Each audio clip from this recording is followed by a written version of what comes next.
पिछले कई दिनों से भारतीय क्षेत्र में चीनी घुसपैठ को लेकर सवाल उठ रहे थे। सीमा से सटे इलाकों में चीन की कथित गतिविधियों को लेकर सियासी बहस भी तेज थी। अब केंद्रीय मंत्री किरण रिजिजू ने इन सवालों पर जवाब देते हुए कहा कि जिन सीमावर्ती इलाकों की पहले अनदेखी की गई, वे अब प्रधानमंत्री नरेंद्र मोदी के नेतृत्व में सरकार की शीर्ष प्राथमिकता बन चुके हैं। किरण रिजिजू ने वीडियो जारी कर लिखा, कुछ लोगों ने सीमावर्ती इलाकों पर अनौपचारिक टिप्पणी की। सरहदी इलाके कठिन होते हैं, लेकिन नरेंद्र मोदी सरकार सीमावर्ती विकास के लिए प्रतिबद्ध है।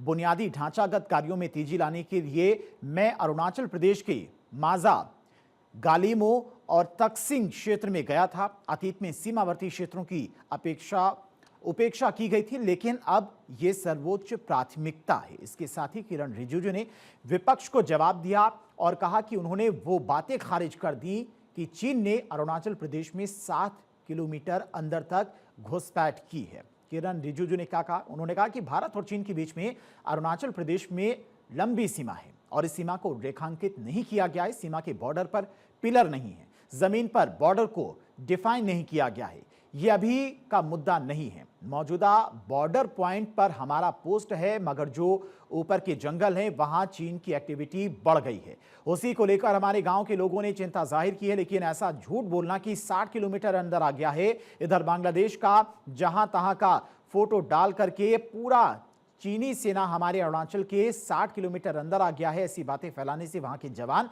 हमारे फोर्सेस का मनोबल कम होगा। देश में यह भ्रम फैलाना ठीक बात नहीं है।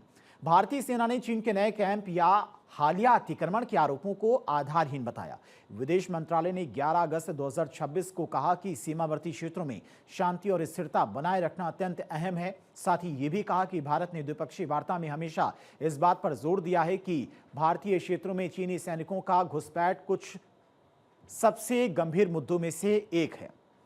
विदेश मंत्रालय के प्रवक्ता रणधीर जायसवाल ने कहा कि सीमावर्ती क्षेत्र की स्थिति का असर भारत चीन के व्यापक संबंधों पर भी पड़ सकता है और इसीलिए इस तरह की खबरों को